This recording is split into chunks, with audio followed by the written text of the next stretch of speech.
നമസ്കാരം, Q Malayalam UK ന്യൂസിലേക്ക് സ്വാഗതം. മിഡിൽ ഈസ്റ്റ് സംഘർഷം മൂലം UK-യിൽ നിന്ന് നാട്ടിലേക്കുള്ള ടിക്കറ്റ് നിരക്കുകൾ 50% ഉയർന്നു. ഇസ്രായേലും ലബനനും ഇറാനുമായുള്ള സംഘർഷം മൂലം UK-യിൽ നിന്ന് നാട്ടിലേക്കുള്ള വിമാനയാത്ര ബുദ്ധിമുട്ടിലായിരിക്കുകയാണ്. യുദ്ധം കാരണം പല വിമാനങ്ങളും വഴിതിരിച്ചു വിടുന്നതുമൂലം യാത്രാ ദൈർഘ്യം കൂടുന്നതിനും പലപ്പോഴും കണക്ഷൻ ഫ്ലൈറ്റ് നഷ്ടമാകുന്നതിനും അല്ലെങ്കിൽ ദീർഘസമയം കാത്തിരിക്കേണ്ടി വരുന്നതിനുമായ അവസ്ഥയാണ് ഉണ്ടായിരിക്കുന്നത്.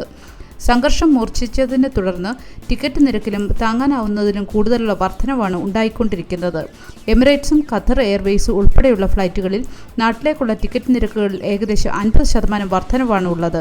മിഡിൽ ഈസ്റ്റ് സംഘർഷം UK-യിൽ നിന്ന് ഏഷ്യയിലേക്കുള്ള ഒട്ടുമിക്ക വിമാനങ്ങളുടെയും ഷെഡ്യൂളുകളെ കാര്യമായി ബാധിച്ചു. പ്രതിസന്ധി മൂലം വിമാന കമ്പനികൾക്ക് അധിക സാമ്പത്തിക ബാധ്യത ഉണ്ടാകുന്നതായാണ് റിപ്പോർട്ടുകൾ സൂചിപ്പിക്കുന്നത്.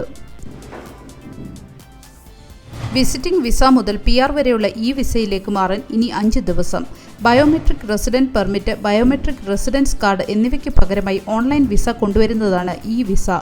നിലവിലെ പെർമിറ്റുകൾ ഒരു വ്യക്തിക്ക് ബ്രിട്ടനിൽ താമസിക്കാനും വീട് വാടകയ്ക്കെടുക്കാനും ജോലി ചെയ്യുവാനും അതുപോലെ ആനുകൂല്യങ്ങൾക്ക് അപേക്ഷിക്കാനുമുള്ള അർഹത തെളിയിക്കുന്നവയാണ്. എന്നാൽ ഈ വിസയുടെ ഡിസൈനിലും അത് വിതരണം ചെയ്യുന്നതിലും നടപ്പാക്കുന്നതിലുമുള്ള പാകപ്പിഴകൾ കാരണം നിരവധി പ്രശ്നങ്ങൾ ഉയർന്നു വന്നേക്കുമെന്ന് വിമർശകർ പറയുന്നു. പലർക്കും തങ്ങൾക്ക് ലഭിച്ചിരുന്ന ആനുകൂല്യങ്ങൾ നിൽക്കുമ്പോഴോ അതല്ലെങ്കിൽ ഏതെങ്കിലും പൊതുസേവനത്തിനായി അപേക്ഷിക്കുമ്പോഴോ ആയിരിക്കും ഈ വിസയ്ക്ക് അപേക്ഷിക്കാത്തത് മൂലമുള്ള പ്രശ്നങ്ങളെ അഭിമുഖീകരിക്കേണ്ടി വരിക. ഇതുവരെ പലർക്കും ഈ വിസയിലേക്ക് മാറാനുള്ള അറിയിപ്പ് ഹോം ഓഫീസിൽ നിന്ന് അയക്കാത്തതും പ്രശ്നങ്ങൾ കൂടുതൽ വഷളാക്കിയേക്കാം. ഡൽഹിയിൽ നിന്നും ലണ്ടനിലേക്ക് പറന്ന എയർ ഇന്ത്യ വിമാനത്തിന് ഡെൻമാർക്കിൽ അടിയന്തര ലാൻഡിംഗ്. ഞായറാഴ്ച രാവിലെ ഡൽഹിയിൽ നിന്നും ലണ്ടൻ ഹീത്രൂ എയർപോർട്ടിലേക്ക് പറന്ന AI-111 വിമാനത്തിന് ഡെൻമാർക്കിലെ കോപ്പൻഹേഗനിൽ അടിയന്തര ലാൻഡിംഗ്. വിമാനത്തിലുണ്ടായിരുന്ന എക്സ്റ്റർനസ് അടുത്തുള്ള ഡോളിഷിൽ താമസിക്കുന്ന മലയാളിക്ക് അടിയന്തര ചികിത്സാ സഹായം വേണ്ടി വന്നതോടെയാണ് വിമാനം കോപ്പൻഹേഗനിൽ ലാൻഡ് ചെയ്തത്. ചികിത്സയ്ക്കായി നാട്ടിൽ പോയി മടങ്ങിയ മലയാളിയായ രാജീവ് ഫിലിപ്പിന് ഇൻസുലിൻ താഴ്ന്നതിനെ തുടർന്നാണ് ആരോഗ്യ പ്രവർത്തകരുടെ നിർദ്ദേശപ്രകാരം പൈലറ്റ് അടിയന്തര ലാൻഡിങ്ങിന് തയ്യാറായത്.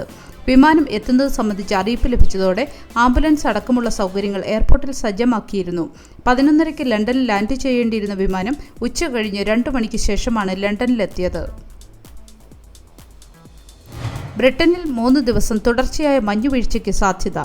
ആഴ്ച ആദ്യം തന്നെ മഞ്ഞുവീഴ്ച ആരംഭിക്കും. വെയിൽസ്, ബർമിംഗ്ഹാം, യോർക്ക്ഷയർ, സൗത്താംപ്ടൺ എന്നിവിടങ്ങളിൽ മഞ്ഞുവീഴ്ചയ്ക്ക് സാധ്യതയുള്ളതായി കാലാവസ്ഥാ നിരീക്ഷണ കേന്ദ്രത്തിന്റെ മുന്നറിയിപ്പുണ്ട്. വടക്കൻ ഇംഗ്ലണ്ടിലും സ്കോട്ട്ലൻഡിലും താപനില 0-ലെത്തും. ചില സ്ഥലങ്ങളിൽ -6-ലെത്താനും സാധ്യതയുണ്ട്. ചിലയിടങ്ങളിൽ കനത്ത മഴയ്ക്കും കാറ്റിനും സാധ്യതയുണ്ടെന്ന് മെറ്റ് ഓഫീസ് അറിയിച്ചു. UK-യിലെ വീടുകളുടെ വില തുടർച്ചയായ 3-ാം മാസവും റെക്കോർഡ് ഉയരത്തിലെത്തി. UK-യിലെ വീടുകളുടെ വില ഏകദേശം £200 കുറഞ്ഞതായാണ് റിപ്പോർട്ടുകൾ. തൊഴിലാളികളുടെ ശമ്പളം വർദ്ധിക്കുന്നതും പലിശ നിരക്കുകൾ കുറയുന്നതും വീട് വാങ്ങുന്നവർക്ക് മോർഗേജുകൾ കൂടുതൽ താങ്ങാനാകുന്നതുമാക്കുന്നു. ഏറ്റവും വലിയ മോർഗേജ് ലെൻഡറായ ഹാലിഫാക്സ് പുറത്തുവിട്ട ഡേറ്റ കഴിഞ്ഞ മാസം വിലകൾ 0.3% വർദ്ധിച്ചതായി കാണിക്കുന്നു. സാധാരണ UK-യിലെ ഭവനങ്ങളുടെ വില £859 ഉയർന്ന് £2,93,399 ഉയർന്നു. പരിമിതമായ ഭവനങ്ങളുടെ വർദ്ധിച്ച ഡിമാൻഡും പലിശ നിരക്കിലെ മാറ്റങ്ങളും വർധനവിന് കാരണമാകുന്ന ഘടകങ്ങളിൽ ഉൾപ്പെടുന്നു. സ്യൂ ഗ്രേസർ കെയർ സ്റ്റാർമറുടെ ചീഫ് ഓഫ് സ്റ്റാഫ് സ്ഥാനം ഒഴിഞ്ഞു. 2024 ജൂലൈയിലെ പൊതുതെരഞ്ഞെടുപ്പ് വിജയത്തിന് ശേഷം ലേബർ പാർട്ടിയുടെ ആദ്യ ടീമിലേക്ക് 100 ദിവസത്തിനുള്ളിൽ സർ കെയർ സ്റ്റാർമറുടെ ചീഫ് ഓഫ് സ്റ്റാഫ് സ്ഥാനത്ത് നിന്ന് സ്യൂ ഗ്രേ രാജിവെച്ചു. ആഭ്യന്തര പ്രശ്നങ്ങൾക്കും ആശങ്കകൾക്കും ഇടയിലാണ് ഗ്രേ രാജിവെച്ചത്.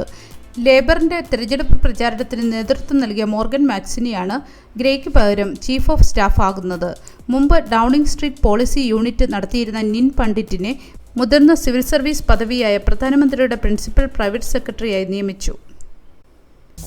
ഒരു നല്ല ദിവസം ആശംസിച്ചുകൊണ്ട് ഈ വാർത്താ ബുള്ളറ്റിൻ പൂർണ്ണമാകുന്നു. ചാനൽ ലൈക്കും സബ്സ്ക്രൈബും ചെയ്ത് പ്രോത്സാഹിപ്പിക്കണം.